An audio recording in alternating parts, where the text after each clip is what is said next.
Պարոն Ավետիսյան, բազմաթիվ առիթներով, բազմաթիվ բողոքի ակցիաների եք մասնակցել, այսօր արցախահայերը կանգնած են տարբեր խնդիրների առաջ և ի թիվս սոցիալական խնդիրների այսօր առաջնային են դիտարկում նաև Արցախ վերադարձի հարցը, առաջնային են դիտարկում միջազգային հայցերը հետ չքաշելու հարցը, բայց տեսնում ենք, որ ազգային ժողովի ամբիոններից այլ հայտարարություններ են արվում Արցախյան էջը փակելու առնչությամբ։ Այս պարագայում արցախցին ում վրա հույսը դնի։ Այս իշխանությունները, ինչպես նշեցիք, արդեն բազմիցս հայտարարել են, որ չեն պատրաստվում պաշտպանել Արցախի հայերի շահերը, ինչը նշանակում է չեն արտաքին աշխարհում միջազգային կազմակերպություններում հետամուտ չեն լինելու, որպեսզի նրանց սեփականության իրավունքը, հետ վերադարձի իրավունքը, նրանց ազատության իրավունքը, իրենց հայրենիքում ապրելու իրավունքները պաշտպանված լինեն։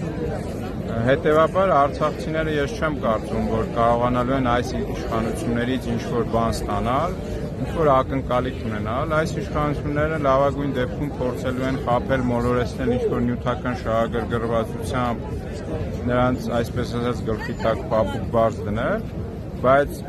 նրանց հանձնառությունը Ադրբեջանի իշխանությունների հանդեպ այն է, ինչ նրանք ԱԺ ամբիոնից, ազգային ժողովի ամբիոնից բազմիցս հայտարարել են, այսինքն նրանք չեն պատրաստվում Արցախի հայերի շահերը պաշտպանել և համարում են Արցախի էջը փակված։ Պարոն Ավետիսյան, նայեք, որպես նաև մասնագետ, պետական կառավարման մասնագետ, ֆինանսներից տեղյակ մարդ,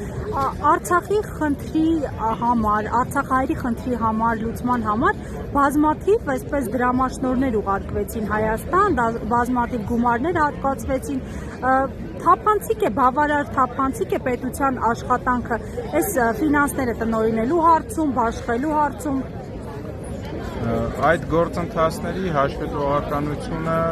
բավականին, ինչպես դուք նշեցիք, թափանցիկ չի արվում, որպեսզի մենք կարողանանք հասկանալ ինչ ուղղություններով, ինչ գումարներ են ծախսվել, հատկապես որ այդ դրսից ներնշված աջակցությունները նաև որոշ կազմակերպությունների միջոցով են իրականացվում, որը նաև կառավարության մաս չէ, ինչը նշանակում է, որ եթե նույնիսկ կառավարությունը օրինակ բյուջետային հատկացումների մասով հաշվետվություններ ներկայացնի, ամբողջական պատկերը մենք այդտեղ չենք տեսնելու։ Շնորհակալ եմ։